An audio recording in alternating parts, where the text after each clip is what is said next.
Et salut tout le monde, on se retrouve pour une nouvelle vidéo qui sera d'ailleurs, je pense, probablement la dernière vidéo jusqu'à mon retour en France, en tout cas, qui a lieu dans moins de 2 semaines maintenant.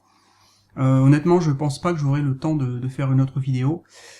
Donc, on va finir cette saison allemande sur une vidéo relax, sur une vidéo détente. Une vidéo achat manga, unboxing, petit générique, et puis je vous explique un peu le pourquoi du comment.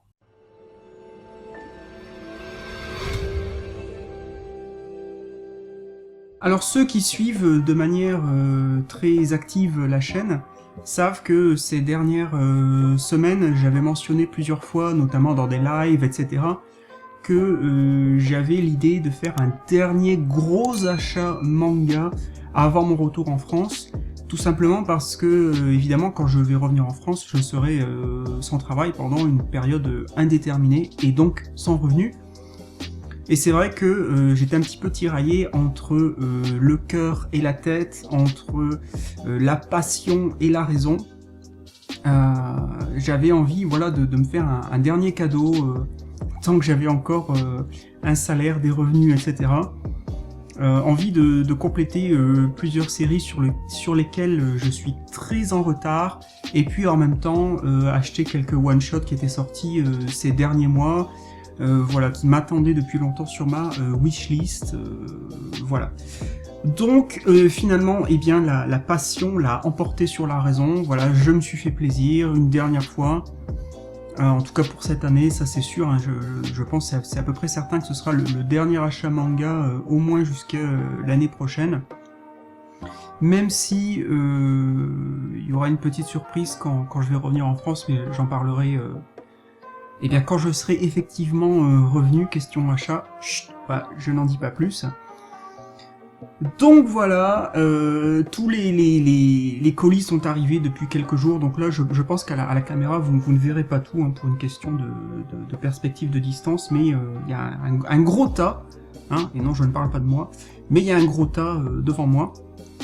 Donc, eh bien, tout simplement, je vais vous proposer d'ouvrir colis après colis. Donc honnêtement, je ne me rappelle même pas tout ce que j'ai commandé, hein, parce que c'est des colis qui m'attendaient à la poste depuis déjà une bonne semaine, et Amazon n'a pas tout envoyé en une seule fois. J'ai même dû annuler un livre en particulier que j'avais commandé et qui a priori était disponible en stock, et puis finalement ils m'ont annoncé aujourd'hui que le livre n'arriverait pas à temps, donc bah, j'ai annulé la commande parce que je veux pas prendre le risque de ne jamais le recevoir, vu que je pars de cet appart dans 2 semaines environ.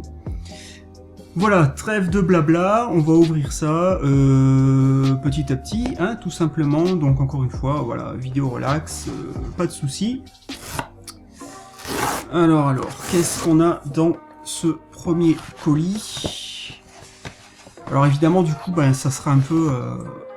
il y aura de la redondance, hein, parce que tout n'est pas arrangé. Alors, on a le dernier tome de Uchijima, l'usurier de l'ombre, tome 46, en sachant qu'il me manquait les tomes 44, 45, 46. Donc normalement le tome 45 sera dans une autre boîte. Le tome 44 n'était pas disponible sur Amazon Allemagne, donc je l'ai commandé sur Amazon France, donc je l'ai fait livrer à ma future adresse. Donc il m'attend normalement déjà là-bas. Voilà, bon, Uchijima, je reviens pas dessus, j'en ai déjà beaucoup parlé sur la chaîne. Il me tarde enfin de connaître eh bien la fin, justement, avec donc ce tome 46. Et puis dans ce colis, il y avait le tome 9 de Monkey Peak.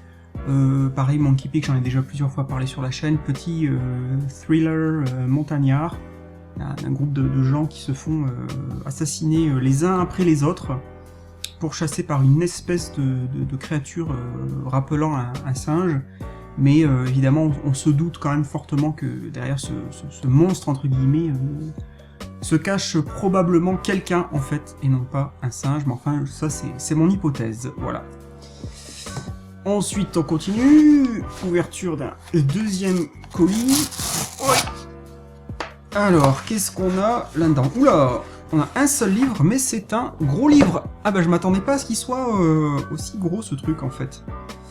C'est L'Enfant ébranlé de chez Kana, en tout cas édité, publié chez Kana, et c'est une BD chinoise si je ne dis pas de bêtises. Ouais, je suis vraiment surpris, je m'attendais pas à ce qu'il soit aussi imposant comme bouquin. Je m'attendais à un format... Souvent, Kana, ils ont des formats assez grands, mais plutôt fins. Là, c'est un gros pavé. Bah, tant mieux. Bonne surprise, du coup. Voilà. Donc, je sais pas trop de quoi ça parle. Enfin, en quelques lignes, j'ai juste lu le synopsis. Mais c'est vrai que, ne serait-ce que la couverture m'avait interpellé. Voilà, donc L'Enfant ébranlé, BD chinoise, et bien écoutez, on verra, en tout cas en le feuilletant comme ça, les dessins ont l'air très, très sympathiques. Voilou, donc là, il y avait que ça. Hop, un autre colis. Que se cache-t-il? Ouh, il y a un paquet de trucs là. Alors, je vire la boîte. On a Peuple invisible, qui est un Gekiga de Shohei Kusunoki. Donc j'ai déjà je crois que c'est je sais plus si c'est le premier ou le deuxième volume de cet auteur. Là je peux plus rien vérifier parce que tous mes mangas sont dans des cartons. Mais j'ai l'autre dont le nom m'échappe. Voilà. Donc sans ma bibliothèque à côté de moi, je suis perdu, je n'ai plus mes références. Voilà, donc bon, c'est un peu dommage que Cornelius... en fait, Cornelius, ils ont au moins deux types d'éditions. Ils ont une édition en cartonné dur, donc une très belle édition qu'on retrouve par exemple avec Vide Mizuki, Une vie dans les marges, etc. Donc une édition qui fait très beau livre. Et puis ils ont une autre édition beaucoup moins sexy, j'ai envie de dire, qui est cette édition-là, qui nous propose une couverture semi-rigide, on va dire, et a priori, ouais, sans marque-page aussi. Bah c'est dommage, ouais, bon bah après, bon ça reste quand même une qualité tout à fait correcte, mais c'est un peu dommage d'avoir comme ça cette disparité entre les titres, les auteurs. Je sais pas trop pourquoi ils ont adopté ce choix. À voir. En tout cas, le premier ou le second tome, je ne sais pas, même si c'est pas des tomes, c'est plus des anthologies, je l'avais lu, ça m'avait plu, et donc je me suis dit, bon bah, on va prendre l'autre. Voilà. Ensuite, on a un tome 2 et une fin, donc c'est Les Temps Retrouvés, tome 2. Donc j'avais lu le premier tome, évidemment, j'avais fait une vidéo sur la chaîne. Le premier tome m'avait beaucoup plu. Vous pouvez aller éventuellement revoir la vidéo. Le seul bémol, le seul point noir sur cette série, qui se finit en 2 tomes, c'est que le premier tome se finissait vraiment sur une espèce de retournement de situation inattendu et qui tombait, je trouvais, un peu comme un cheveu sur la soupe.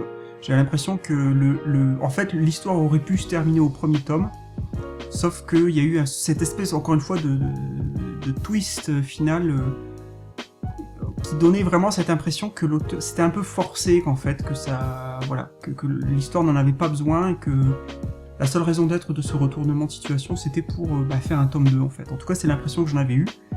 Donc, eh bien, je verrai la conclusion avec ce tome 2, en espérant que ça reste dans la veine du premier, et qu'on ait cette fois une fin satisfaisante. Voilà, donc tome 2 des Temps Retrouvés, qui est, ça c'est chez Kiun, dans la collection Latitude.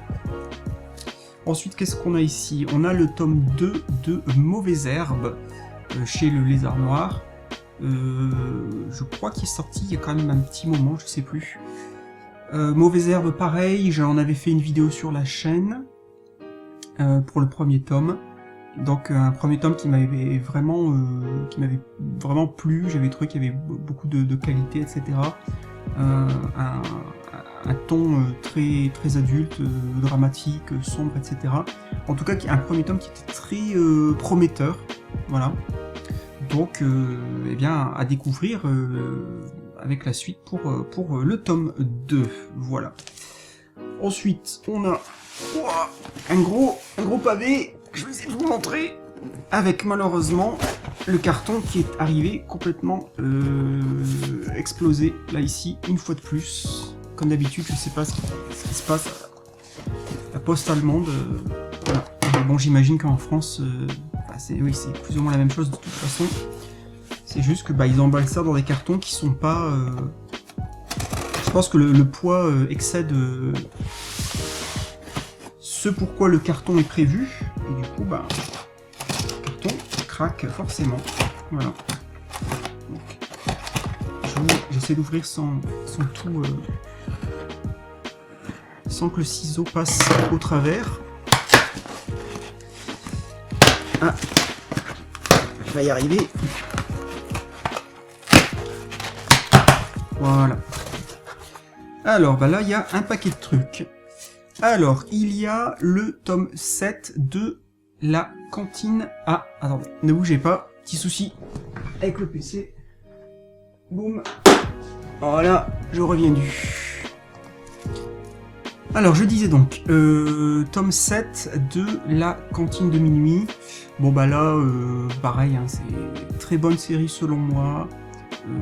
Pareil, j'en ai déjà parlé sur la chaîne.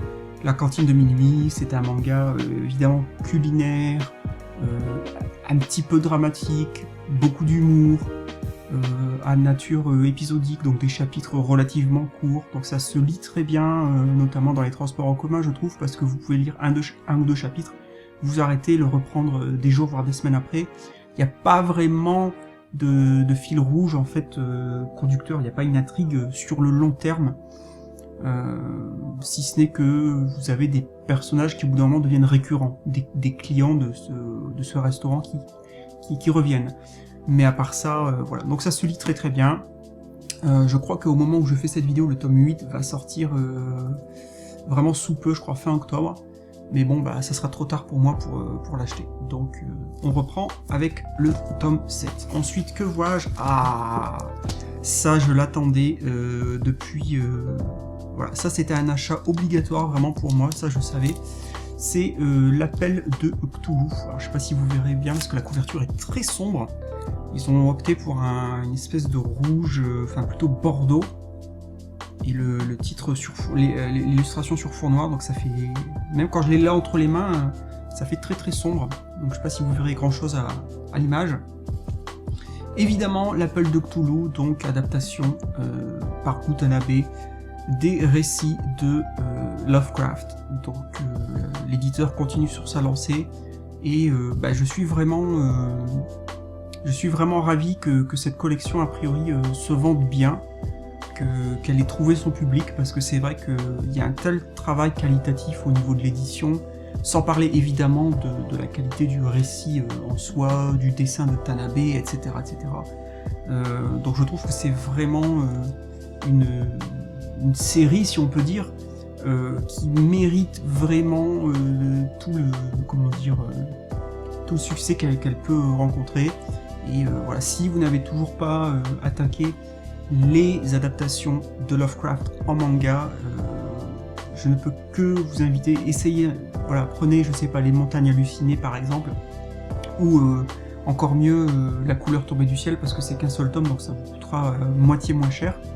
Mais vraiment, si vous aimez le fantastique, l'horreur, si vous aimez vous faire peur en lisant des mangas, voilà, foncez. Je pense qu'il faut vraiment soutenir l'initiative de Ki-hoon, si je dis pas de bêtises. Ouais, c'est ça. L'initiative de Ki-hoon de nous proposer cette série. Ensuite, on a Maladroit de naissance chez le Lézard Noir. Alors là, les plus fidèles de la chaîne se diront peut-être, mais attends, Maladroit de naissance, tu nous l'as pas déjà présenté sur la chaîne? Comment ça se fait que tu l'avais pas? Alors oui, pour la petite histoire, ce qui s'est passé, c'est que ce manga, en fait, devait sortir en fait, au moment où la crise du corona a commencé. Donc quand c'était vraiment au moment le plus drastique, donc fermeture de toutes les librairies, etc. Donc c'est un titre qui a beaucoup souffert de cette situation, entre autres, c'est pas le seul bien sûr, malheureusement. Et à cause de ça, en fait, le Lézard Noir m'avait gentiment envoyé en fait le manga en PDF, en numérique. Donc c'est la seule fois d'ailleurs sur la chaîne, petite anecdote, c'est la seule fois où j'ai fait une critique d'un manga sans avoir le livre entre les mains. Mais quand j'ai lu la version numérique, je me suis dit voilà, il faut absolument en parler, et en plus il faut essayer de soutenir ce titre dans le contexte de la crise sanitaire. Voilà. C'est pour ça que je l'avais pas acheté du coup, vu que je l'avais reçu en version numérique, que je l'avais lu. Donc je m'étais dit bon je l'achèterai un jour, mais pas maintenant, quoi. Donc voilà, j'ai réparé le petit souci maladroit de naissance. Ensuite on a tome 7 de Monkey Peak, donc toujours pour continuer la série. Qu'est-ce qu'on a-t-il? On a le tome 3 de Maison Ikoku. Bon Maison Ikoku, hein, je pense pas qu'il y ait besoin de le présenter. Je continue la série. Après un tome 1 qui m'avait laissé un petit peu mitigé, où je me dis ouais... Ah, marque-page qui tombe tout seul. Tome 1, je me dis oui, c'est sympa, ça fait plaisir de retrouver ces personnages de mon enfance, etc. Mais j'avais un peu peur que, vu la nature romantico-humoristique, que ça n'aille un peu nulle part finalement, que ça devienne vite répétitif. Mais finalement, je me suis laissé charmer par ces personnages, par ce style très années 80. Donc j'avais acheté le tome 2, et c'est vrai que le tome 2, pareil, m'avait plus emballé, m'avait dit oui, finalement ça fait du bien de temps en temps de lire des mangas comme ça, de la vieille école, qui sont pas forcément, je ne sais pas, prétentieux, ou qui prétendent pas être des chefs-d'œuvre ou je sais pas quoi, mais qui ont beaucoup de qualité au travers de leur simplicité, je pense. Donc c'est pour ça que je veux essayer de continuer Maison Ikoku. Voilà, ça fait du bien de lire un manga vraiment détente, humour, et encore une fois de retrouver cette patte graphique et scénaristique typique des années 80. Qu'est-ce qu'on a-t-il ici? On a le tome 22 de Vinland Saga. Alors Vinland Saga, j'espère que le manga va bientôt se terminer, parce que je trouve que c'était un manga qui démarrait très très très bien, pendant au moins son premier tiers, voire sa première moitié. Voilà, je l'ai souvent dit sur la chaîne, je trouve que c'est un manga malheureusement qui a fait un choix scénaristique, je pense, très discutable, en tout cas, voilà, qui va, à mon avis, ou qui a vraiment divisé la base de ses lecteurs. Donc je continue à lire parce que j'ai quand même envie de savoir comment ça va se terminer. Mais je trouve que c'est un manga qui s'est beaucoup, entre guillemets, shonenisé au fil de son histoire. Voilà, on a quand même maintenant beaucoup de personnages qui ont il y a un humour qui est presque omniprésent, qui était presque pas là pendant longtemps pendant le manga. Il y a des personnages qui sont shonenisés dans le sens complètement abusés au niveau de leur force, etc. Bon, il y avait toujours cet aspect dans Vinland Saga, hein. Dès le départ, il y avait cet aspect personnage shonen neketsu, mais je trouvais que c'était suffisamment, comment dire, c'était pas vraiment sur le devant de la scène, en tout cas c'était bien géré, et je trouve que plus le manga a avancé, et plus le manga a tendu vers cet aspect-là, évidemment, qui moi me parle beaucoup moins.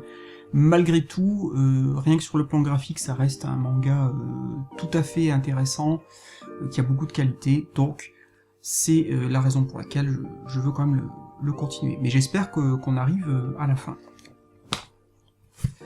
Ensuite, qu'est-ce qu'on a là? On a un tome 2, on a Zenkamono. Alors Zenkamono, pareil, j'en ai parlé sur la chaîne, j'avais fait une vidéo tome 1. Manga sympathique pour son premier tome, m'avait quand même bien convaincu. J'aimais le format épisodique, enfin en tout cas le premier tome nous laissait deviner que le manga allait se développer pareil dans un ton, une approche épisodique. À chaque tome on aura une histoire différente, où notre personnage principal aura un rôle bien évidemment. Donc je vais, comme j'ai déjà fait une vidéo, je vais pas m'étendre sur cette série, hein, je vous invite éventuellement à aller voir la vidéo. hop, on continue avec le tome 23 de Vinland Saga. Voilà, bon, pas grand chose à dire, hein, je viens juste d'en parler. On va aller à l'essentiel. Ah, ça c'est intéressant. La fin de Noise, donc tome 3, manga de Tetsuya Tsutsui. Je crois pas en avoir parlé sur la chaîne, je m'en souviens pas en tout cas, comme ça, de tête. Le tome 1 m'avait laissé un peu de marbre, je m'étais dit, oula, quand même beaucoup de personnages clichés, etc. Le tome 2 par contre m'avait bien plus convaincu. Donc voilà, comme c'est une très courte série en 3 tomes, je me dis bon bah voilà, t'as les 2 premiers tomes, il faut quand même aller jusqu'au bout. Donc bah, j'espère qu'il nous proposera une conclusion satisfaisante. C'est vrai que Tetsuya Tsutsui, dans l'ensemble, ces mangas m'ont plus satisfait, etc. Mais il y a quand même eu des exceptions, notamment, je sais plus comment ça s'appelle le manga avec Paperboy,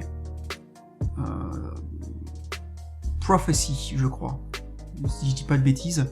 Ouais, le manga Prophecy, et pourtant je l'avais lu 2 fois en me disant peut-être que la première fois j'étais passé à côté, mais non, ma deuxième lecture m'a renforcé cette impression d'avoir un titre très très décevant pour cet auteur, parce que c'est un auteur que normalement j'apprécie particulièrement, notamment avec sa série Manhole, que je trouve très très bien.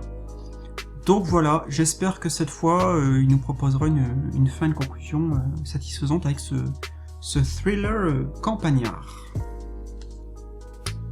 Qu'est-ce qu'on a ici? Toujours, on a Beep Boy, tome 3, donc c'est le dernier. J'ai toujours pas lu le tome 2, qui était dans mon dernier unboxing, mon dernier achat. Le tome 1, j'avais trouvé ça très, très sympa. Pour les gens, je pense, de ma génération, les gens qui sont nés dans les années 80 et qui sont fans de jeux vidéo, qui ont beaucoup joué aux jeux vidéo dans les années 80, 90, etc. Puisque ce manga donc retrace d'une certaine manière un peu l'histoire des jeux vidéo au travers de l'expérience du personnage principal, qui est en réalité l'auteur lui-même, si ma mémoire ne faillit pas. Et là c'est intéressant parce que je vois que c'est écrit par l'auteur de High Score Girl, et du coup je me demandais effectivement si cet autre manga, High Score Girl, c'était en fait le même manga que Beep Beep Boy, mais réédité sous un autre titre, parce que c'est un manga que je vois beaucoup passer, notamment sur Instagram. Beaucoup de gens prennent des photos, postent des photos de ce manga, et comme visuellement je me dis mais on dirait vraiment que c'est du même auteur, mais j'avais pas cherché plus loin. Donc ok, comme ça je suis informé, donc il s'agit de 2 mangas différents. On a le tome 5 du bateau de Thésée, et il y aura d'autres tomes dans les cartons. Voilà, donc je me suis enfin décidé à continuer, j'ai toujours pas lu au-delà du premier tome, mais voilà, beaucoup de gens me disent mais allez, faut que tu lises le bateau de Thésée, etc. Donc eh bien on va continuer, même si j'ai un peu peur, parce que c'est vrai que c'est édité par Vega, et Vega, ça fait quand même longtemps qu'ils ont plus rien sorti. Pareil, je crois que c'est chez eux qu'on peut trouver Natsuko no Sake, qui est un excellent manga, selon moi en tout cas. Et effectivement, je pense que depuis le début du Corona, toutes leurs éditions sont en pause. Donc j'ai un peu peur, vu que c'est un éditeur, c'est un tout petit éditeur à mon avis, qui a pas beaucoup de moyens du tout, et je pense que donc ça fait partie des éditeurs qui ont été salement impactés par la crise du Corona. Donc j'espère qu'on aura la suite et fin des séries qui nous sont proposées jusqu'alors, donc le bateau de Thésée, Natsuko no Sake, etc. Mais ça sent un peu le sapin quand même, hein. Donc on croise les doigts, et puis écoutez, édition Vega, si jamais vous tombez sur cette vidéo, écoutez, donnez-nous des signes de vie quand même, parce que ça fait un peu peur, voilà. Ensuite on a le tome 4 de Noin. Pareil, Noin, j'en avais parlé sur la chaîne, donc manga de Tsutomu Takahashi, qui est un auteur que j'apprécie particulièrement, surtout pour son trait de crayon. Il a un dessin très particulier, très reconnaissable, très identifiable. Il suffit de voir une seule planche de cet auteur et normalement on sait exactement de qui il s'agit, ce qui est toujours pour moi une grande qualité d'un... Enfin, comment dire, je pense que c'est un élément qui est très utile pour reconnaître, je vais pas dire un grand auteur, c'est pas le terme, mais j'abhorre les dessinateurs qui ont une patte qui n'a aucune personnalité, qui n'a aucune identité. Et donc quand un dessinateur nous propose un dessin tout de suite différent, qui sort des canons très établis, très attendus des mangas, déjà là, après bon, ça veut pas dire que le manga sera intéressant ou bon entre guillemets pour autant, mais déjà là je me dis, au moins le mec ou la maîtresse fait un effort de ce point de vue là. Voilà, donc Noin, pareil, j'en ai déjà parlé sur la chaîne, donc je vais pas m'étendre davantage. Tome 8 de Monkey Peak, donc normalement je crois que j'avais pris 7, 8, 9, est-ce que t'as pondu un 9 donc comme ça, je crois que je suis à jour avec cette série. Maintenant il me reste à lire tout ça, bien évidemment. Tome 45 de Uchijima, l'usurier de l'ombre. Ah, ce manga. Voilà, pareil là j'espère que la fin sera à la hauteur, parce que vu la longueur de la série et l'investissement du coup que ça représente, voilà, donc il me reste les 3 derniers tomes à lire, j'espère que ça sera pas décevant. Tome 4 du bateau de Thésée, du coup, qu'est-ce que c'est que ça? Petit bout de papier ou je sais pas quoi qui s'est incrusté. Ah bah, justement, tome 3 du bateau de Thésée. Ah, ça fait plaisir aussi. Intéressant. Tome 4 du vieil homme et son chat. Pareil, j'en ai parlé sur la chaîne. Très bon manga, à mon humble avis. Très doux. En plus, si je dis pas de bêtises, je vais vérifier, mais oui. Tout en couleur, tout avec des tons pastel. Voilà, je me répète, mais c'est très doux. C'est un petit peu amer parfois. Beaucoup de nostalgie qui émane de ce titre. Donc si vous aimez les chats, si vous aimez une ambiance très posée, très relaxante, très zen, un petit peu à la Taniguchi, mais c'est pas non plus la même chose.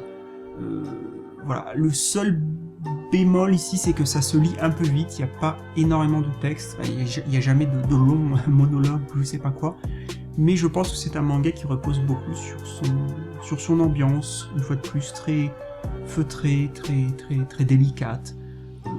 Voilà, donc Le vieil homme et son chat, je vous invite à aller voir ou revoir la vidéo dédiée à ce titre si vous voulez en savoir plus.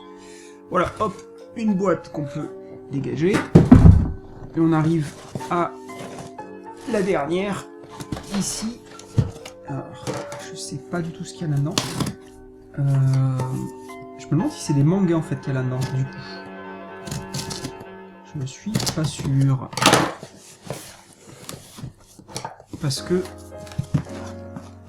comme je le disais, je me rappelle pas du tout de tout ce que j'ai commandé. Encore une fois, faire attention avec le ciseau.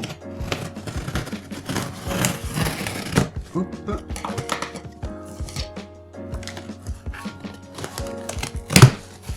Ah bah si, c'est des mangas. Ça c'est pas des mangas. Ah bah ça c'est bien. Ça je vais le garder pour mon déménagement. Très pratique. Je sais pas pourquoi ils en ont mis dans celui-là et pas dans les autres. Mais bon, ce n'est pas grave. Alors, on a le tome 2 de Noin. J'espère que je me suis pas trompé parce que je me demande si je n'avais pas le tome 2. Ah, ça devrait aller. J'ai fait gaffe. Donc, bon. On verra. Qu'est-ce que c'est que ça? Qu'est-ce que c'est? Ah, le tome 1 de Wet Moon. Alors, c'est un manga que j'ai toujours pas lu. J'avais le tome 3 ou 2, je ne sais plus. c'est un manga en 3 tomes, et c'est un manga que je voulais vraiment... c'est un auteur que je veux vraiment découvrir, en fait. Ou une auteure, je ne sais plus. Je crois que c'est une femme qui écrit, mais je suis pas sûr.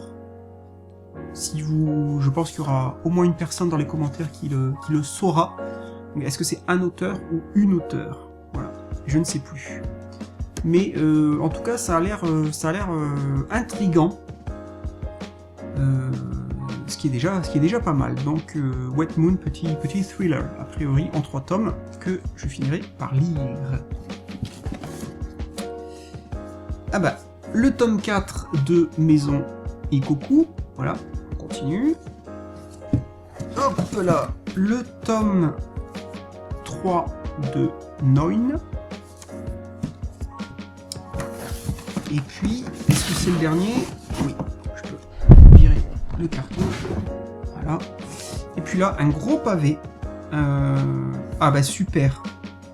Merci l'éditeur qui a foutu un gros autocollant sur... Mais... Il fallait bien finir sur une connerie. L'arbre nu. Voilà.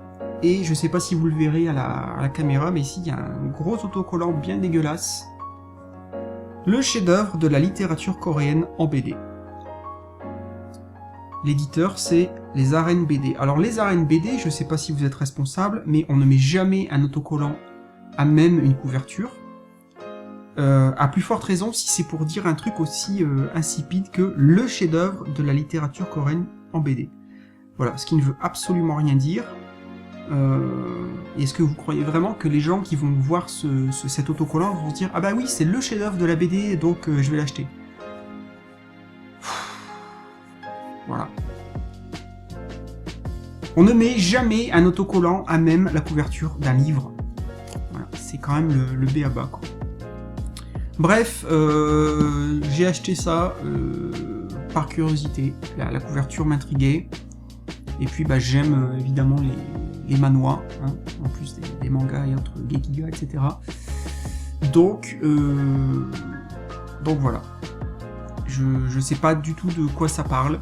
Je l'ai acheté vraiment comme ça, comme souvent, sur un coup de tête, mais par pure curiosité. Donc je sais pas si maintenant j'essaierai d'enlever l'autocollant ou pas. On verra. Voilà. Et bien voilà, donc c'était évidemment un unboxing, hein, comme vous l'avez vu, hein, ça sert à rien de le dire. Qu'est-ce que je peux dire pour finir cette vidéo? Eh bien écoutez, comme je le disais en introduction, je ne pense pas que j'aurai le temps de faire une autre vidéo d'ici le 26 octobre, et pas septembre.